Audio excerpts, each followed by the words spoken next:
Welcome back to the channel, everybody. Let's get after it. 1, 2, 3. I can like take that. Oh! Oh! Oh no no no no no!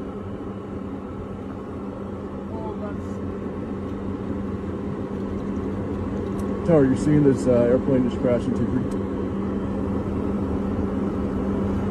Oh my god! Oh my god! Well, hold here. Come on, take that out. Everything, drop it. Come on. Don't take no video. Step on the right. On the right.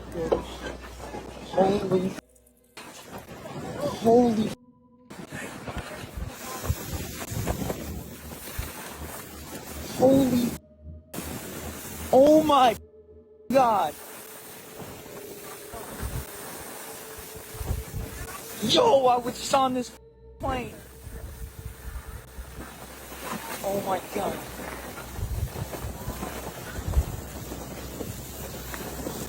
Yo, I was just on this plane. Holy.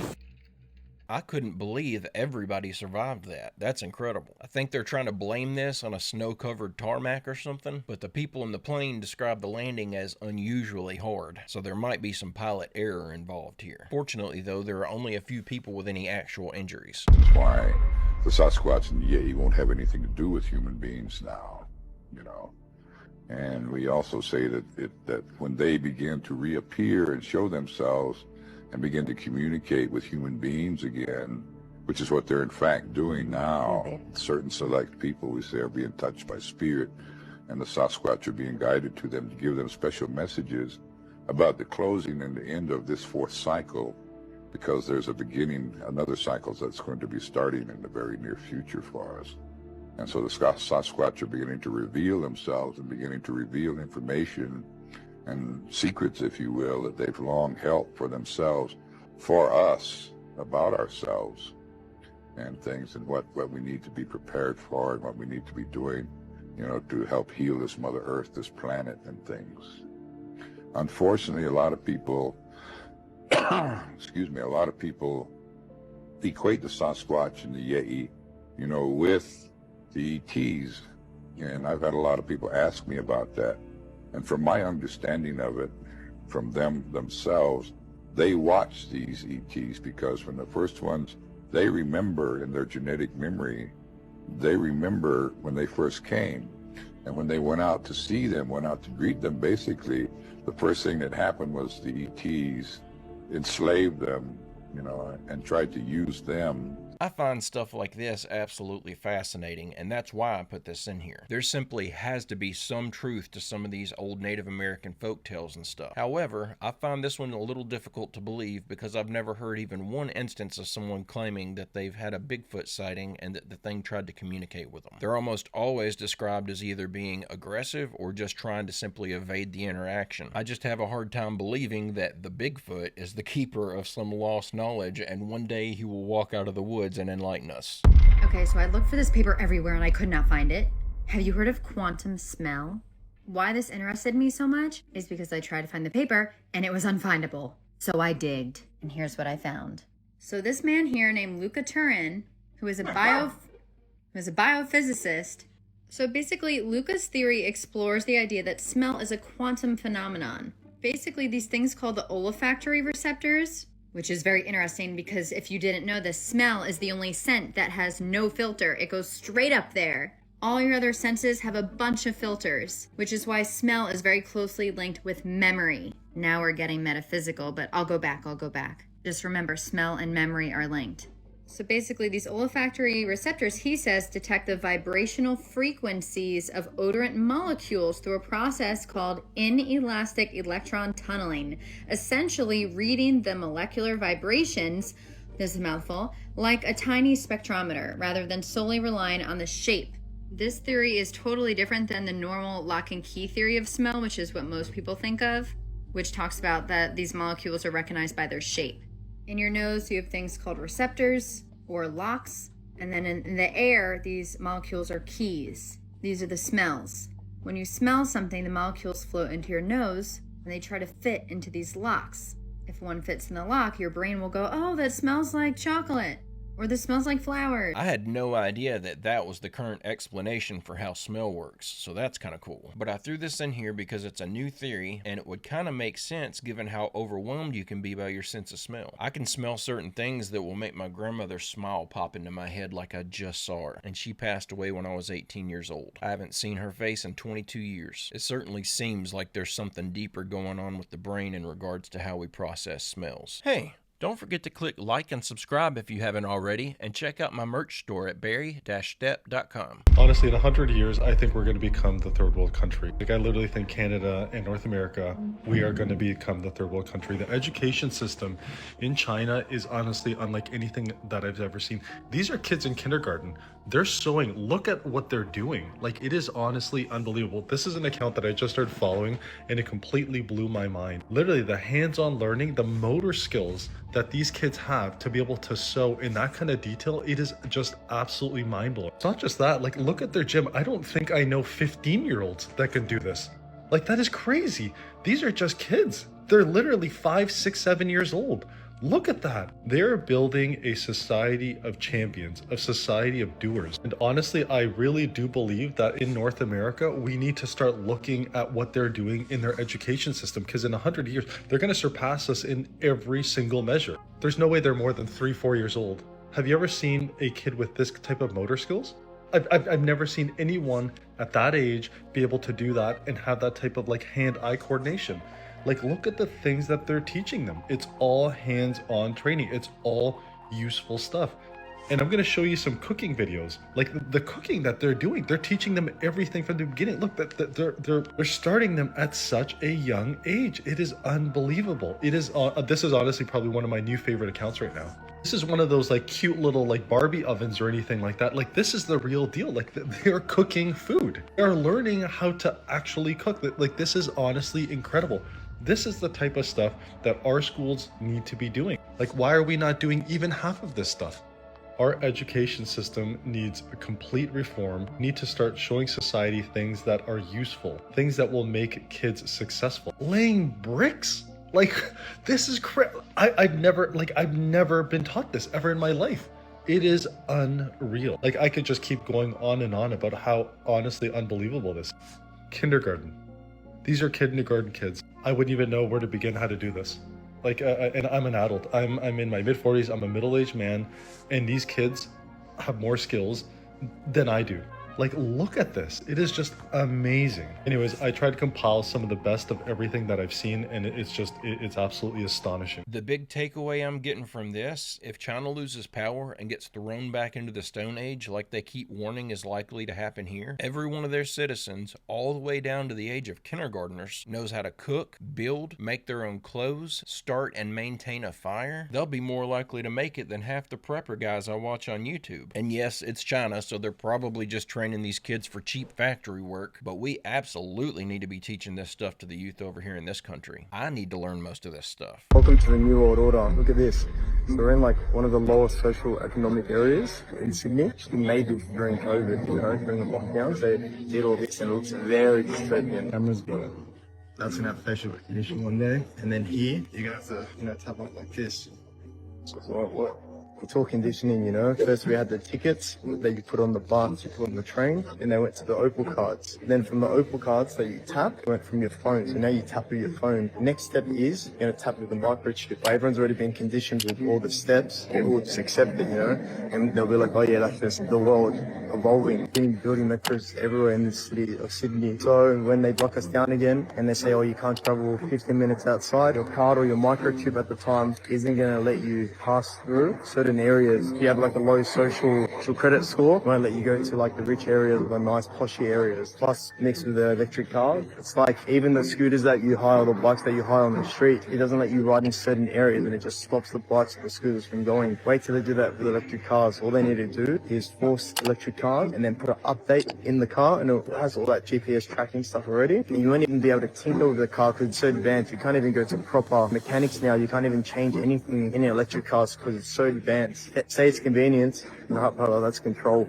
I remember people complaining about how difficult it was getting to work on your own cars back whenever I was a kid. They started adding all these computers and sensors and stuff that made it almost impossible to work on your own vehicle unless you had thousands of dollars worth of specialty equipment. And now it's so bad you have to take your car directly to a dealer. I bought my wife a new Kia Carnival minivan a few months ago, and our local mechanic shop won't even change the oil in it. They say they don't know how to do it, so I have to drive an hour to take it to the dealership. You know that's by design. Everything's being made this way, and it's absolutely all about control. Stop, I cannot unsee this. Can you see it? Okay, so the book of Psalms is a collection of hymns, prayers, and poetic meditations. And one of my amazing followers just pointed this out. I'm not gonna make you wait, I'm telling you right now. The book of plasma. Yeah, like the fourth state of matter, plasma.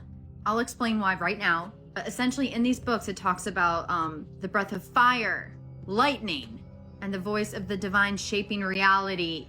Lightning is plasma. The voice of the divine is consciousness shaping plasma. So plasma comes from the Greek word that means to mold or molded. Plasma is molded by consciousness. In science, plasma is just an ionized gas. You may have never heard of it. What you don't know is plasma is a state of matter that could potentially play a key role in the generation of consciousness. I study this, I'm writing a book on this. It is very new research, but people have been secretly talking about it for a long time. I believe that plasma is the vehicle for consciousness. Here are a few psalms. Here's the first one. The Lord wraps himself in light as with a garment. Maybe consciousness inside a photon? He stretches out the heavens like a tent and lays the beams of his upper chambers on their waters. This might have something to do with plasma. He makes the clouds his chariot and rides on the wings of the wind. He makes winds his messengers. I just thought this was a really interesting way of looking at the book of Psalms. I'm not sure if I believe it. I'll have to read the book of Psalms again and see if it seems to line up. It's a really interesting idea though.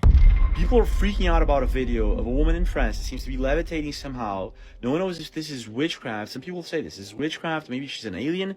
No one knows what's going on here. This is really crazy. Check this out.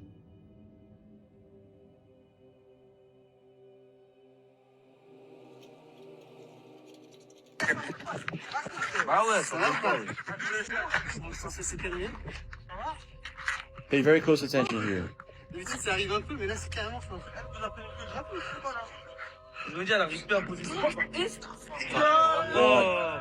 heck is going on here, guys? Look at that. People are freaking out about it. Now, this is the part of the video where they're going to try to help her stay put on the ground. Pay very close attention.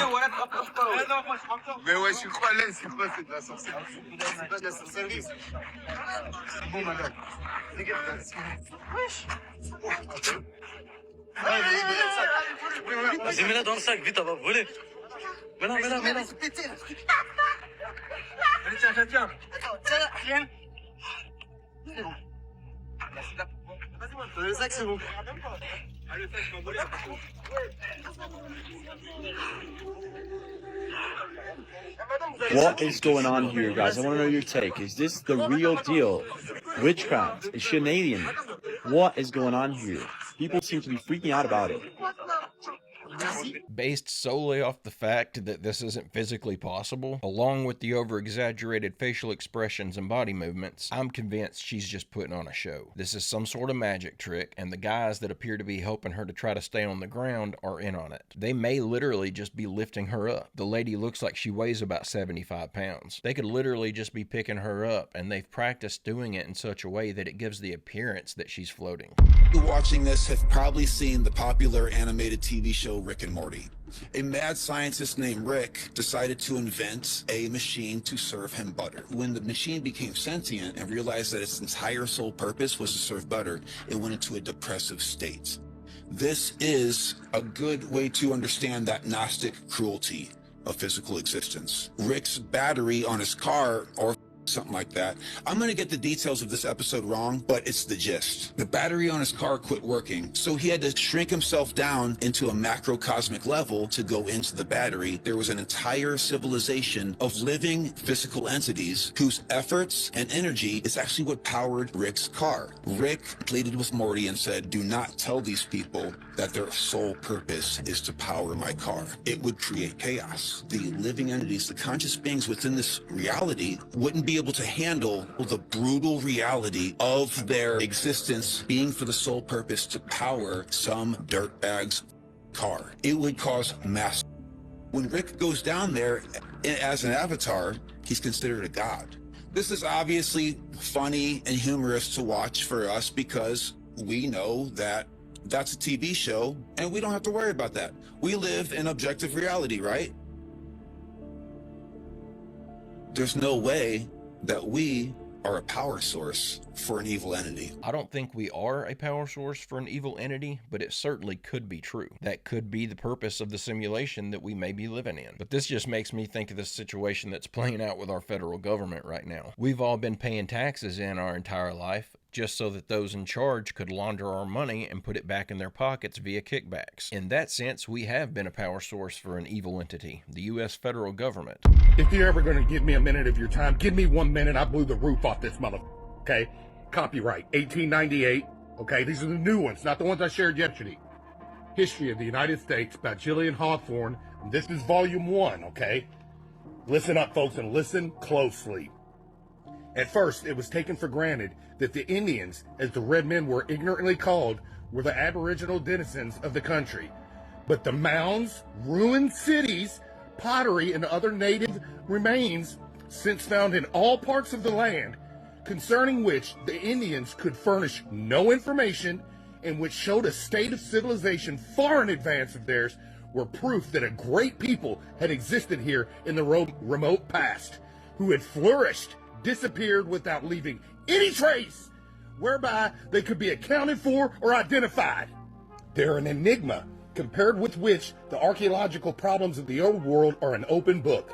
We can form no conception of the conditions under which they lived, of their personal characteristics, of their language, habits, or religion.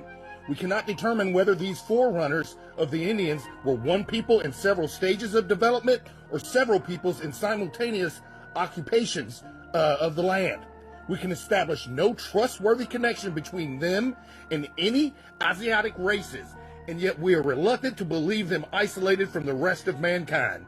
Where in the world can I get my hands on a copy of that book? So there is written history detailing the discovery of abandoned cities in the U.S. that the Native Americans had no explanation for. How much history is actually missing? Was there an entire different race of humans developing on this side of the planet before we discovered it? It sounds like they left long before we showed up if the Native Americans didn't even know what happened to them. I'm starting to doubt literally everything I've been told about our history. It really does look like it's just a bunch of lies agreed upon. You guys know who owns the island right next to Lahaina? I'm talking about this whole island right next to Lahaina on Maui. Larry Ellison, the co-founder of Oracle Corporation, acquired 98% of Lanai. But do you know who Larry Ellison is? Like, do you actually know? FYI, this is one of those videos that's not going to be up for very long. And I'm not going to say a lot of things, and you're going to see why pretty fast. I was just looking into which celebrities owned homes on Maui when I got distracted by this guy, who I'd heard of before, because he's the founder of Oracle Corporation. In 2020, the third largest software company in the world by revenue and market cap. And it sells database software and technology and cloud engineering systems. A lot of these kind of obscure things, kind of sounds like Google, but like what? FYI, this guy is the 4th richest man in America. He's richer than Warren Buffett. So I was reading about this and getting a little confused. Like, I've heard of Oracle, but why don't I know anything about it? On their Wikipedia page, there's this section about a class action lawsuit that alleges that Oracle has engaged in deliberate and purposeful surveillance of the general population, which tracks in real time and records indefinitely the personal information of hundreds of millions of people. I mean, how many hundreds of millions of people are we talking about? Bloomberg News reported that Oracle won a bidding war with the US-based companies to take over social media company TikTok's operations in the States. FYI, this is all made up and none of it is factual. Please don't take any of it seriously. It's not even real. Oracle was described as a trusted tech partner. There's public sources saying what they say. This is just Wikipedia. I think Oracle doesn't actually run TikTok in the US. Other sources seem to say that they just run the databases through which all of TikTok's data runs. So they have access to all of TikTok's data. This is the part where it kind of clicked. I was kind of wondering, what does all of this feel like to me? Well, it feels like a certain 3-letter organization, so I did a Google search. And it was actually right there in the Wikipedia article. Before he founded Oracle, he actually worked for these guys, making a different program under the code name Oracle. And the relationship ends there. That one finished. Then he founded this company that is not related to that 3-letter agency at all. Except I thought you should see this article, which is just the opinion of Matt Novak, published in this date. And it is not factual and it's not real. Just take it all with a grain of salt. But Oracle does allegedly take its name from that program. And this guy's critiquing an article in Vox that seemed to give the history of Oracle without talking about these ties. Brings up points like how Oracle seems to have an awful lot of contracts with the government, which is like totally normal. Obviously, these guys need databases. It's not a big deal. And I mean, Oracle needs contracts. It's not a big deal. And I mean, Larry Ellison has always been a big believer in the federal government maintaining large national databases, allegedly. This is quoted as him actually saying this, but he probably didn't. It's probably made up. The alleged quote reads, "The single greatest step we Americans could take to make life tougher for terrorists," this is post 9/11, "would be to ensure that all the information in myriad government databases was copied into a single comprehensive national database.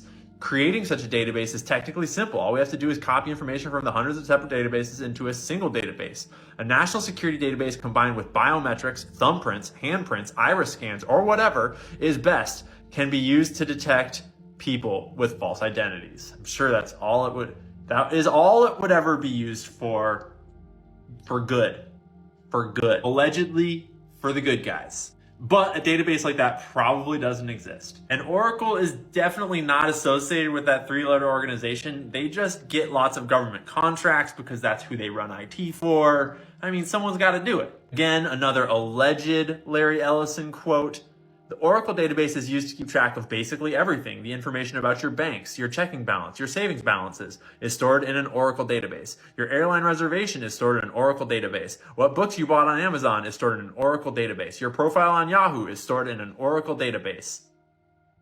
Sweet.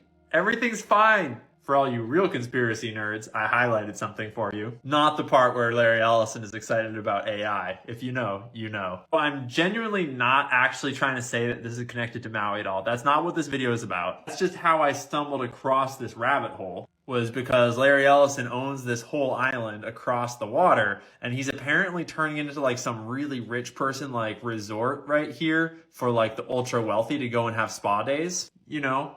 The guy that founded the mass surveillance company. You can't take that down for that TikTok. That's not even that's obviously true. He did found Oracle. Okay? Totally fine that Oracle is involved in mass surveillance. Someone's got to do it. It's no big deal. I mostly just thought that y'all should know about this, which is allegedly they run some databases or something. You know, some databases. Well, it was nice having this backup account while it lasted. See you guys on the next backup account. Well, I guess we know who has all of our data now, so at least we know who to keep an eye on. If this guy starts talking about future plans for new technologies that require large data sets, he's apparently already overcome the hard part, acquiring the data. And believing that these ancestry companies had good intentions, more than half of Americans sent their DNA in to be collected and digitized by their own free will. If they figure out a way to weaponize that data, we are cooked. And you know that's their #1 goal, is to figure that out. Data is more valuable than money in today's markets. But guys and gals, I'm going to go ahead and end the video right there. I hope you enjoyed these clips we watched together today. I'll be back tomorrow with another video. I hope you come back to join me. Don't forget to leave a like and subscribe if you haven't already, and check out my merch store at barry-stepp.com. And don't forget to leave a photo of your merch over in the Discord to get your photo in a video. But with all that out of the way, I hope everyone has a great, safe, fantastic rest of your day, and I will see you all tomorrow.